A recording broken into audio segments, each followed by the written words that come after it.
उत्तर प्रदेश का एक ज़िला है मेरठ। और मेरठ ज़िले के अंदर, खास मेरठ सिटी की बात कर रहा हूँ, वहाँ यहाँ पर एक कबाड़ी बाज़ार हुआ करता था।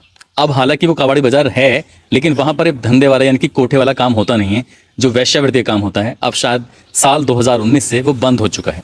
उसकी जो दृश्य है वो बदल चुका है, लेकिन होते अभी भी हैं, ऐसा कुछ माना जाता है। एक कहानी, बड़ी दिलचस्प कहानी है। दरअसल एक कोठे के सामने एक आदमी अपनी चाय की दुकान चलाया करता था, और चाय की दुकान चलाते चलाते कब उसके दिमाग में कुछ ऐसी गलत बात आती है, उसके बाद उसने अपनी ही बेटी को कोठे पर भेज दिया और उससे इतना पैसा कमाया कि आज की तारीख, यानी कि बात कर रहा हूँ साल 2023 की, आज उस व्यक्ति का अपना बड़ा होटल चल रहा है और लोग जानते जरूर हैं उसके बारे में, लेकिन हालांकि हम नाम नहीं बताएंगे कि उसका नाम क्या है। लेकिन जब कहानी जाएगी तो शहर के लोग पहचान जाएंगे कि वो व्यक्ति कौन है। तो एक बार फिर से अतुल मैम के पास हम बैठे हैं। अतुल मैम से उसी किस्से को जानने की कोशिश करेंगे कि वो क्या कहानी है कि एक आदमी ने अपनी बेटी को कोठे पे पहुंचा दिया। मैम नमस्कार, आपका फिर से स्वागत है जी। देखिए, ये एक ऐसी कहानी है कि यहाँ पे तो उसका जनरली सबके नाम रोज बदलते हैं, हर दिन कभी कुछ और नाम होता है, पहले दिन कुछ और होता है। लेकिन जो उसका वहां से नाम था वो हुमा था। जो उसका कहना है कि मेरा नाम हुमा है बाय बर्थ। तो हुमा का मैं उस्मान जी क्या सोचती हूँ इतने साल में कि वहां रहने वाले, चाहे वो नीचे दुकानदार हों, मेरी बात सबको बड़ी खराब भी लगती है, चाहे वहाँ आसपास छोटे छोटे पेटी ठेकेदार हों कि कोई फ्रूट वाले हैं या कोई और चाय का खोखा लगाने वाले, वो सब वहाँ पिंप का काम करते हैं, सब दलाली का काम करते हैं। और सबकी मानसिकता इतनी खराब हो चुकी होती है कि मतलब उनके लिए कोई फर्क नहीं पड़ता कि कब कौन नई लड़की बिक गई, कब कहाँ की आवाज आ रही है किसी के रोने की। और उससे भी खराब बात यह है कि 90% कोठों का जो एक सीढ़ी, लेडर मतलब झूलने वाली सीढ़ी, सब कम नीचे दुकानों में उतरी हुई है कि जब कभी रेड हो तो नीचे उतार दिया जाए। दुकानों के अंदर कुछ की पीछे आपचक में, जैसे आपचक आप समझते होंगे कि पहले बनते थे मकान, वो कबाड़ी बाजार इस ढंग से बसाया गया है, अगर आप उसे गौर से देखें, कि आगे खिड़कियां बड़ी बड़ी जिनमें से वो लड़की खड़ी हो सके, अच्छे से झांक सके, अच्छे से इन द सेंस कि वो अंग प्रदर्शन कर सके। और फिर वो एक बड़ा हॉल, उसमें कुछ बेंचें पड़ी हुई जहां आ जाए ग्राहक, लड़कियां भी बैठी हों और वो उनमें से किसको जिसको छांट के ले जाना हो उसको ले जाए। फिर उसके अंदर छोटे छोटे केबिन्स, कई बार कमरे में पार्टीशन करके, कई बार वो छोटे छोटे कमरे बना के। और वहां की गंदगी का अंदाजा नहीं लगा सकते कि जहाँ खड़ा होकर आदमी पानी पीना तो बहुत दूर है, खड़ा नहीं रह सकता एक मिनट भी, वहां वो एक तखत पड़ा हुआ। और ये उनका एंटरटेन करने का तरीका। तो ऐसे में मैं जिसकी आज बात कर रही हूँ, हुमा के फादर की, उनकी भी वहीं एक चाय की दुकान होती है। और किन पलों, एक बड़ा परिवार था कि 7-8 बच्चे थे और सभी कोई चाय की दुकान पे कर रहा है, कभी कोई ऊपर जा रहा है चाय देने। अब छोटा सा बच्चा जब वहाँ चाय देने लगता है तो मुझे शायद कैमरे पे कहने में थोड़ी शर्म हो रही है, झिझक हो रही है, लेकिन वो छोटा सा बच्चा भी कहेगा अगर उसने जीने में चढ़ते हुए किसी आदमी को देख लिया, ए ग्राहक आ रहा है। इतना छोटा बच्चा जो नीचे रह रहा है, चाय की दुकान पे काम कर रहा है, वो भी जानता है कि ग्राहक आ रहा है और लड़कियों को अलर्ट कर देना है कि आ जाओ। और लड़कियां तेजी से आए, जीने पे आ जाएं सब, और फिर वो अपना खुद को प्रदर्शित करें कि मैं या मैं जिसको नंबर लग जाए। तो ये ऐसी खराब स्थिति है कि वो जब वहाँ 12-13 घंटे गुजार रहे हैं, बल्कि और भी ज्यादा गुजार रहे हैं, देर रात तक, वो बड़े लोग तो देर रात तक रहते हैं जब तक बाजार गुलजार रहता है, तो उनकी मानसिकता कुछ इस तरह की हो जाती है कि मैं सेफ, मेरा घर सेफ और बाकी कोई कुछ होता है। लेकिन यहाँ जो मैं आज कहानी आपसे बात कर रही हूँ वो एक ऐसे बाप की है जिसको ये लगा कि यार मैं ही क्यों नहीं, मेरी इतनी सारी बेटियां हैं तो मेरी भी एक बेटी अगर इसमें चली जाएगी तो मेरा घर का थोड़ा राशन पानी का जुगाड़ हो जाएगा। और उसका कहना तो ये है मालकिन का कि मैंने 30,000 में इस बच्ची को खरीदा। और ये सख्त हिदायत के साथ उस चाय वाले ने ये नहीं बताया कि ये मेरी बेटी है। अच्छा, उसको भी नहीं बताया, मालकिन को भी कहा कि ये बच्ची ऐसी रोती होती मिली है मुझे, और बच्ची को भी धमका दिया था कि मैं तो यही हूँ, सामने देख रहा हूँ, अगर तू बताएगी कि मैं तेरा बाप हूँ तो फिर तू देख मैं मार दूंगा तुझे जान से। और नन्ही सी बच्ची कुछ नहीं कह सकी, लेकिन पढ़ने की इच्छा थी। और क्योंकि अभी तो वो धंधे के लायक थी नहीं, 14 साल से पहले एक जो नथ उतराई की रस्म थी वो भी नहीं हुई थी अभी तक, तो उसने कहना शुरू करा कि मैं पढ़ने जाऊंगी। उसकी जिद पे मालकिन ने, थोड़ी सॉफ्ट हार्टेड है वो, उसने ये कहा कि नहीं पढ़ने तो नहीं भेजूंगी, लेकिन यहीं पे ही मैं बुला दूंगी एक टीचर को। ये एक और भी पहलू है वहां का कि वहां कपड़े वाला भी आता है, ऐसी ड्रेसेस जो अधनंगी ड्रेसेस वो बेचने वाला भी आता है, साड़ियां बेचने वाला आता है, सूट बेचने वाला आता है, मेकअप का सब सामान बेचने वाला आता है, मेकअप करने वाली मेकअप आर्टिस्ट आती है, उनको मैं ब्यूटिशियन नहीं कहती हूँ क्योंकि वो आर्टिस्ट होती है, उन्हें तो थोपना है मेकअप, वो कोई ब्यूटी नहीं उभारनी है, एक सफेद कर देना उनको छूना बहुत के, तो वो भी वहीं आते हैं। तो ऐसे में ही टीचर भी आ गए, डॉक्टर भी आते हैं जो उनको छोटी मोटी दवाइयां दे जाएं, मतलब उन्हें कहीं वहां से बाहर जाने की जरूरत ना पड़े, जाए ही ना। कोई भी डिमांड करे तो मालकिन कहे कि मैं बुला रही, आ जाएगा वहीं वहां पे वो दे जाती है। ऐसे में एक टीचर भी उसको पढ़ाने आने लगा, बच्ची ने थोड़ा इंटरेस्ट दिखाया, मालकिन को भी लगा कि चलो भाई ठीक है। तो उसने कहा कि धंधे में तो तुझे आना पड़ेगा, मैंने पैसा खर्च करा तुझे, हाँ स्कूल भेजती रहूंगी तुझे, स्कूल में एडमिशन करा दूंगी। उसका पास में एक स्कूल में एडमिशन करा दिया। एक छोड़ने जाता जो इनके रहते हैं मतलब दलाल तो मैं नहीं कहूंगी, जो रोटी बनाने वाले रहते हैं, नेपाली कहते हैं सबको, बहादुर कहती हैं, नेपाली कहते हैं, चाहे वो हो किसी भी बिरादरी का, लेकिन या तो बहादुर कहती हैं, नेपाली कहती हैं। वो साथ जाता, फिर स्कूल से आने के टाइम पे लाता, लेकिन लड़की में कोई ऐसा वो दिखाई नहीं दिया कि ये भागने की कोशिश कर रही है या कहाँ जाएगी, कुछ ऐसा था नहीं। पढ़ती रही लड़की, 7th 8th में आ गई, धंधे में लग गई, बिना किसी विरोध के लग गई चुपचाप। बस शर्त एक रखी, या तो इतना तेज उसका दिमाग था कि उसने एक शर्त रखी कि मैं अपनी कमाई का आधा हिस्सा दूंगी, अपनी कमाई का आधा हिस्सा मालकिन को, अच्छा, इससे ज्यादा नहीं दूंगी। बाकी?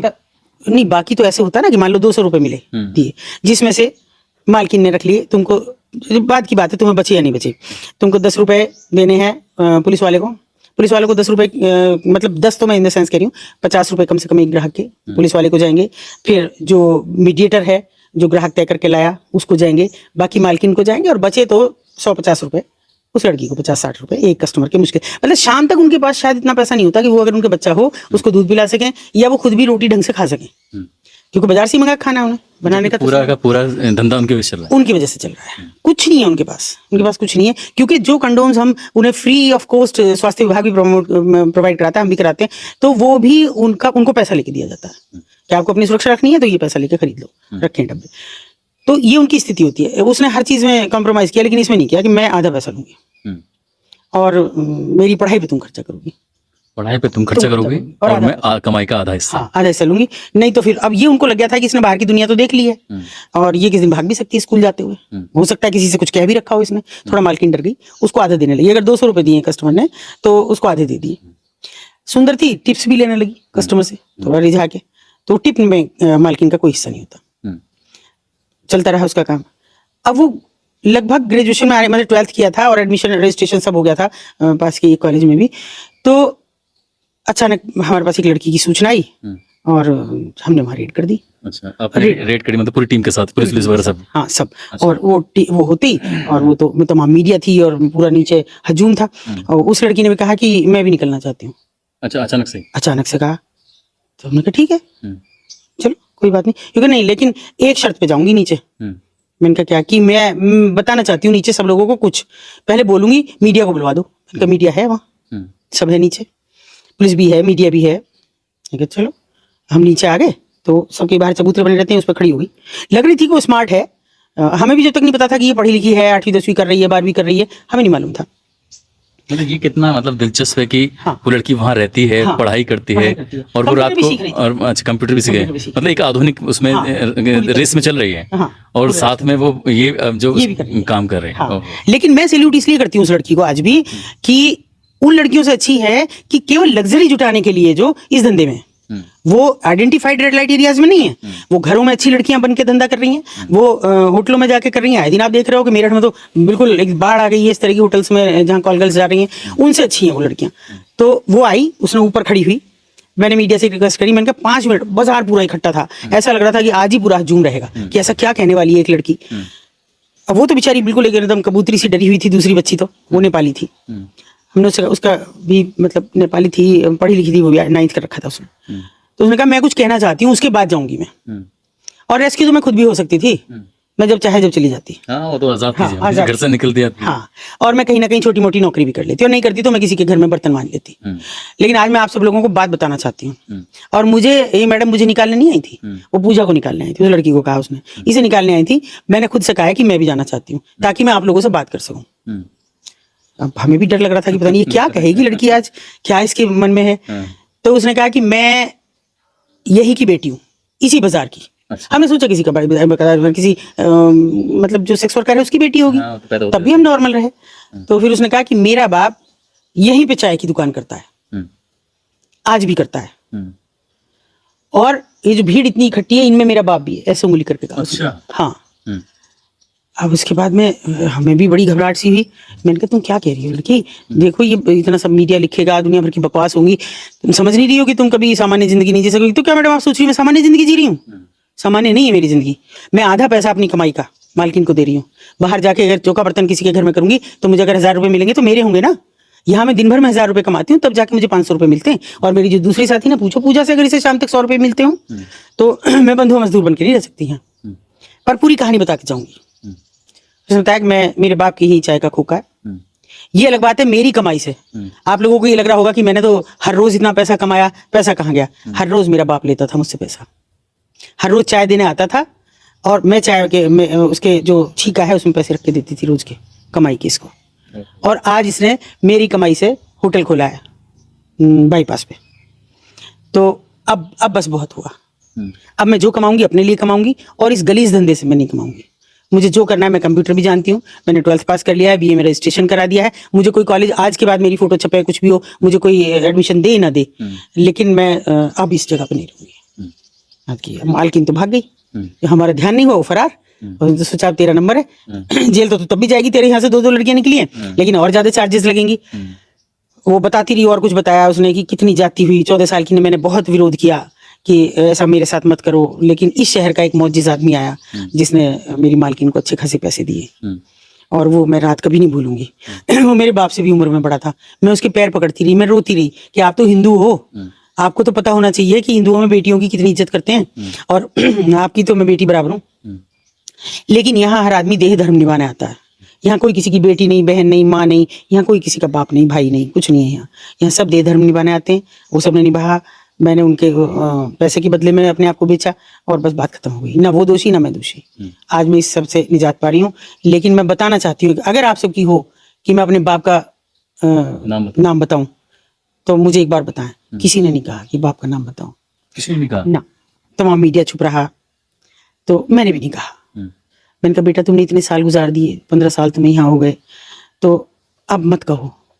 अब वो अगर उससे बस ये पूछो यहीं से खड़े होके कि अगर मेरा बाप आज मुझे स्वीकार करता है पूरी इज्जत के साथ और मुझे एक इज्जतदार जिंदगी जीने में मेरा सहयोग करता है, आज वो सम्मानित है, यहाँ उसके पास पैसा है, तो मैं उसका नाम नहीं लूंगी।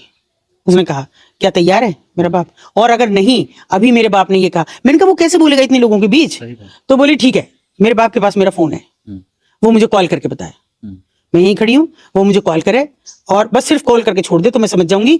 अगर एक कॉल करेगा तो मैं समझूंगी वो मुझे स्वीकार करने को तैयार है। 2 कॉल करेगा, 2 मिस कॉल करेगा तो मैं समझूंगी वो मुझे नहीं करना चाहता। एक कॉल उसके पास आई और उसके बाद एकदम भीड़ में से बड़ा शोर मचा, क्योंकि हजारों आदमी था, पूरा कबाड़ी बाजार इकट्ठा था। एक शोर सा मचा, बड़ी तेज, लोग ऐसे भीड़ सी चटने लगी। पता नहीं क्या हुआ, पुलिस भी वहीं, सब वहीं, क्या बात हुई, क्या देखा तो मर गया था वहीं। मतलब बाप को हार्ट अटैक होता है और वहीं मर जाता है। वहीं मर गया, वहीं खत्म हो गया। मैंने कहा अभी तो हुआ, इसको सजा मिल गई, अब बस और नहीं। बहुत रोई, बहुत बाप की छाती से लिपट के भी रोई। मुझसे गलती हो गई, तुमने तो अपनी गलती का प्रायश्चित कर लिया, लेकिन मैंने तो चलते चलते गलती कर दी। मुझे ये बात नहीं कहनी चाहिए थी, पर मुझे लगा कि जितना उसने कहा था उस वक्त, वो शायद वो बर्दाश्त नहीं कर पाया एक बाप होने के नाते।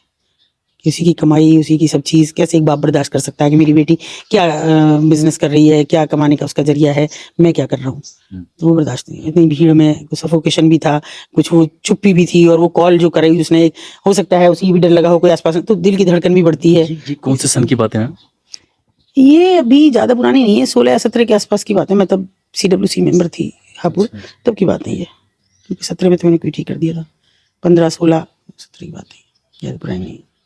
कितनी मतलब एकदम से अलग और झकझोरने वाली बात है कि वहाँ हजारों लोगों की भीड़ है, पुलिस है, मीडिया है, मैम की टीम है पूरी की पूरी, जाते हैं एक नेपाली लड़की को निकालने के लिए, लेकिन वो साथ चलते हैं कि मुझे भी चलना, मुझे अब इस जिंदगी से निजात पानी है। और उस भीड़ में वो अपने बाप का नाम लेना चाहती थी, लेकिन पब्लिक की मर्जी से, लेकिन बाप नहीं चाहता था कि उसका नाम लिया जाए। लेकिन बाप को उस दिन अपनी गलती का इतना एहसास हुआ कि उसका हार्ट अटैक होता है, उसका ब्रेन हेमरेज होता है जो भी, और उसकी मौत हो जाती है, वो मर जाता है। लेकिन उसका होटल आज भी जिंदा है, उस लड़की की कमाई होगा। मैम क्या लड़की आज भी है या? पे है कर्मचारी अभी, लेकिन प्रोबेशन ऑफिसर की तैयारी भी कर रही है और अभी संविदा कर्मचारी है अभी। देखो ये कितनी अच्छी बात है, उस लड़की ने एक दलदल में रह के भी एक अच्छी जिंदगी को चुना और वहां से उसने पढ़ाई की। पढ़ाई करने के बाद आज एक बैंक में नौकरी वो कर रही है और एक सामान्य जिंदगी जी रही है। ये कहानी जरूर उस तक पहुंचेगी और उस तक पहुंचेगी, बल्कि ऐसी लड़कियों तक पहुंचनी चाहिए जो दलदल में फंसी हुई हों तो कैसे बाहर निकलना है। ये तरीका नहीं अपनाना है, पता चला कि बाप ही मर गया, भले तरीका दूसरा हो सकता है, लेकिन उन्हें निकलना चाहिए और एक नई जिंदगी की शुरुआत करनी चाहिए। दोस्तों, इस पूरे घटनाक्रम को सुनाने का उद्देश्य किसी को परेशान करना नहीं है, किसी का दिल दुखाना नहीं है, बल्कि आपको जागरूक करना है, आपको सचेत करना है। आप जहां भी रहें अपना ख्याल रखें, सुरक्षित रहें। जय हिंद, जय भारत।